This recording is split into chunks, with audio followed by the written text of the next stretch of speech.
Assalamualaikum warahmatullahi wabarakatuh dan salam sejahtera. Berikut merupakan pembentangan tugasan kumpulan yang bertajuk Peranan Pemimpin dalam Menguruskan Diversiti di Sektor Awam, disediakan untuk Dr. Muhammad Fajil bin Abdul Batal. Antara ahli kumpulan yang terlibat adalah Wan Muhammad Hafiz bin Wan Rahim, Adi Nasrul bin Hairum, Muhammad Salihin bin Said, Nurul Farhanah Afikah binti Awang Kecil, dan saya sendiri, Siti Aisyah binti Syekh Idris. Saya Siti Aisyah Syekh Idris 290250 akan menerangkan tugasan kumpulan ini. Dunia tanpa sempadan yang dicorakkan oleh globalisasi dan kemajuan teknologi telah mengubah lanskap organisasi secara keseluruhan.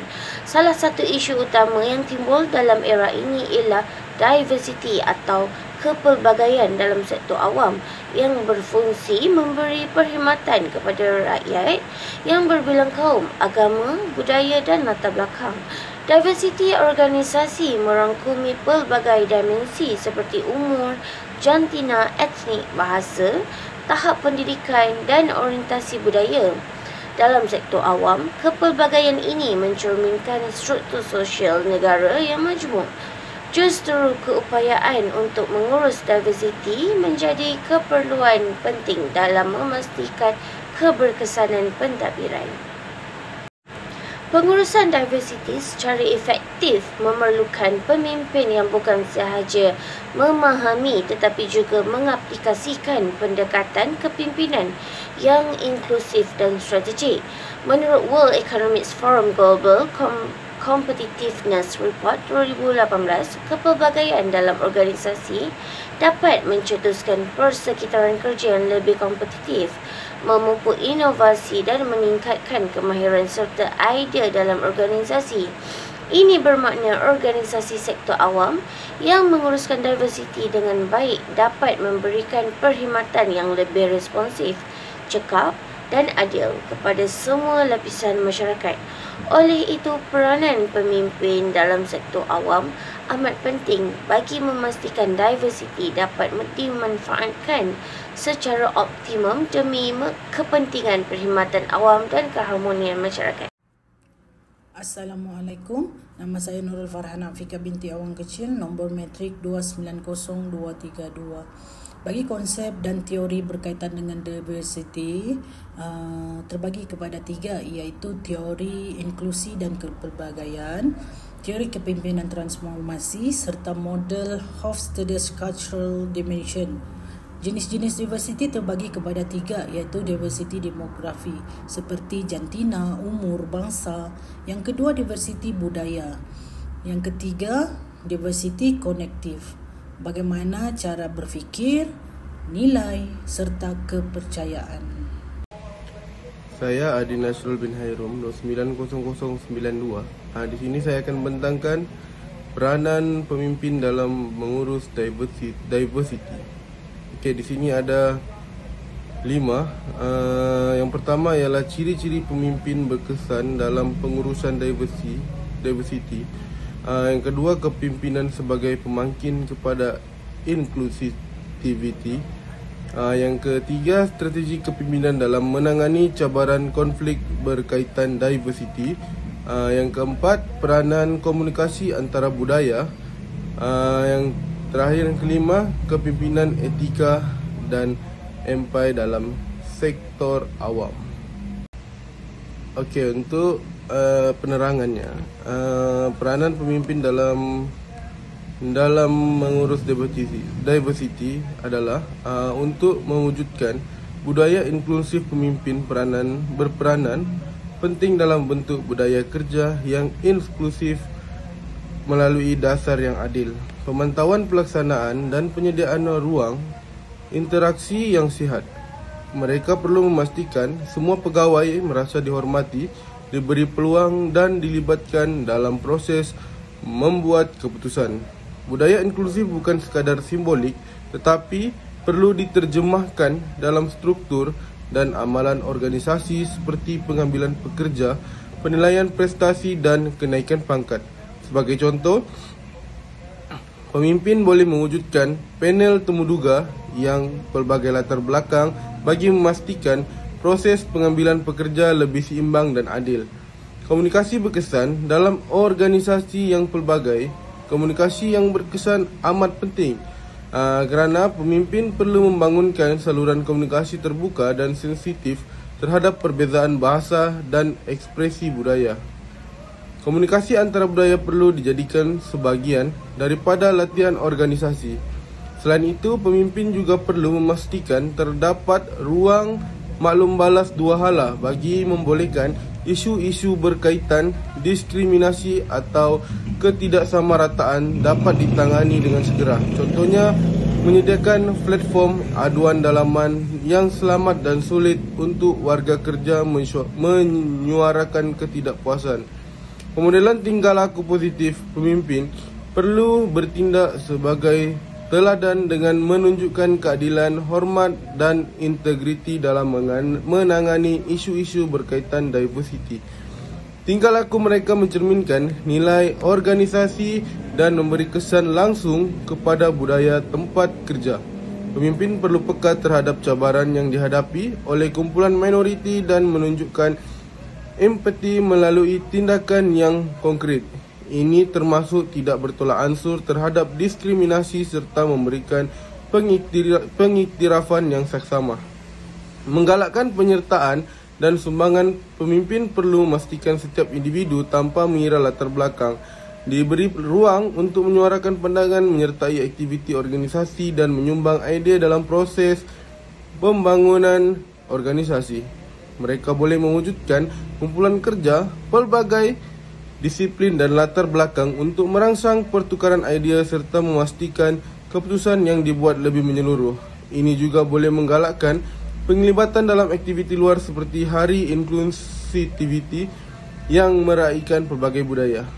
Membina polisi pengurusan diversiti, pemimpin perlu merangka dan menguatkuasakan polisi dan yang menyokong pengurusan diversiti seperti garis panduan etika, kod tingkah laku dan pelan tindakan pembangunan sumber manusia yang bersifat inklusif. Polisi ini perlu dikaji semula dari semasa ke semasa untuk memastikan keberkesan. Assalamualaikum dan salam sejahtera. Saya Muhammad Salihin bin Saad, nombor matrik 290172. Kepentingan diversiti dalam organisasi sektor awam. Kita boleh lihat di sini terdapat 4 kepentingan. Yang pertamanya adalah menambah baik perkhidmatan awam kepada masyarakat berbilang kaum, dan yang keduanya ialah meningkatkan inovasi dan kreativiti dalam dasar awam. Ketiga adalah memupuk nilai toleransi dalam perpaduan sosial, dan yang terakhir adalah meningkatkan reputasi dan kredibiliti institusi kerajaan. Assalamualaikum warahmatullahi wabarakatuh. Nama saya Wan Muhammad Hafiz bin Wan Rahim, nombor matrik 283924. Okey, untuk slide saya bertajuk cabaran dalam mengurus diversity. Okey. Yang pertama adalah stereotip, diskriminasi dan stereotip dalam organisasi. Okey, cabaran pertama yang kita nak sentuh adalah diskriminasi dan stereotip. Okey, dalam organisasi kadang-kadang ada sikap berat sebelah tanpa sedar. Contohnya, mungkin ada pegawai yang rasa kaum tertentu tak layak pegang jawatan tertentu, atau ada anggapan wanita kurang sesuai jadi ketua sebab emosional kononnya. Padahal sebenarnya itu cuma persepsi. Okay? Bila benda ni berlaku, ia boleh buat staf rasa tak dihargai dan akhirnya semangat kerja pun boleh terjejas. Okay? Yang kedua adalah konflik budaya dan juga nilai. Seterusnya, kita ada isu konflik budaya dan nilai. Okay? Dalam sektor awam, kita kerja dengan orang dari pelbagai kaum dan agama. Okay, masing-masing ada cara kerja dan kepercayaan yang berbeza. Contohnya, setengah staf mungkin nak keluar awal untuk solat, tapi ada yang tak faham dan anggap dia curi tulang. Kalau kita tak sensitif atau tak faham budaya satu sama lain, ia boleh cetuskan salah faham yang sebenarnya boleh dielakkan. Okey, yang ketiga adalah jurang komunikasi antara generasi ataupun etnik.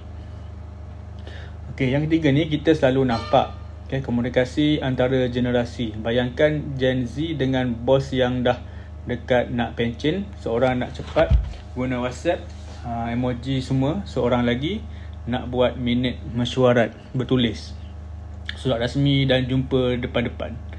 Bila dua-dua tak faham gaya masing-masing, tugas pun boleh jadi tergendala. Lagi satu, kadang-kadang bahasa pun jadi penghalang. Kalau komunikasi tak jelas, memang senang salah faham. Okey, yang terakhir, yang keempat adalah ketidakseragaman dalam pemahaman polisi diversity. Okey, dan akhir sekali, masalah bila staf tak faham apa sebenarnya polisi diversity tu. Mungkin ada yang rasa, alah, ini cuma dasar atas kertas je. Tapi sebenarnya polisi ni penting untuk pastikan semua orang dilayan dengan adil dan diberi peluang sama rata. Kalau tak semua orang faham matlamat dasar ni, maka pelaksanaannya pun tak ke mana. Jadi, pemimpin kena pastikan semua staf faham, bukan sekadar ikut prosedur. Okey, sekian, terima kasih. Kajian kes ringkas. Dalam kes ini ada 3 poin penting yang dapat disimpulkan. Di mana yang pertamanya berkaitan dengan organisasi sektor awam yang mana berjaya mengurangkan diversiti dengan baik. Keduanya, peranan pemimpin dalam menjayakan misi tersebut, dan polisi, inisiatif atau program yang dilaksanakan juga memainkan peranan yang sangat penting. Cadangan penambahbaikan dalam pengurusan diversiti dalam organisasi. Yang pertama, latihan pembangunan kapasiti pemimpin berkaitan dengan sensitiviti budaya. Yang kedua, pelaksanaan polisi dalam dalaman berkaitan dengan diversiti. Yang ketiga, penekanan kepada nilai-nilai integriti, toleransi dan hormat menghormati. Yang keempat, mekanisme pemantauan pelaksanaan dasar diversiti. Seterusnya, bahagian terakhir adalah kesimpulan di mana secara keseluruhannya diversiti dalam sektor awam bukanlah satu cabaran semata-mata, tetapi merupakan satu peluang untuk memperkukuhkan sistem penyampaian perkhidmatan awam yang lebih efektif, responsif dan adil. Dalam menghadapi kepelbagaian ini, pemimpin memainkan peranan penting dalam membina budaya kerja yang inklusif, adil dan menghormati perbezaan. Melalui pendekatan kepimpinan yang strategi, beretika dan telus, pengurusan diversiti dapat dimanfaatkan sepenuhnya untuk membina organisasi awam yang berdaya saing, inovatif dan harmoni.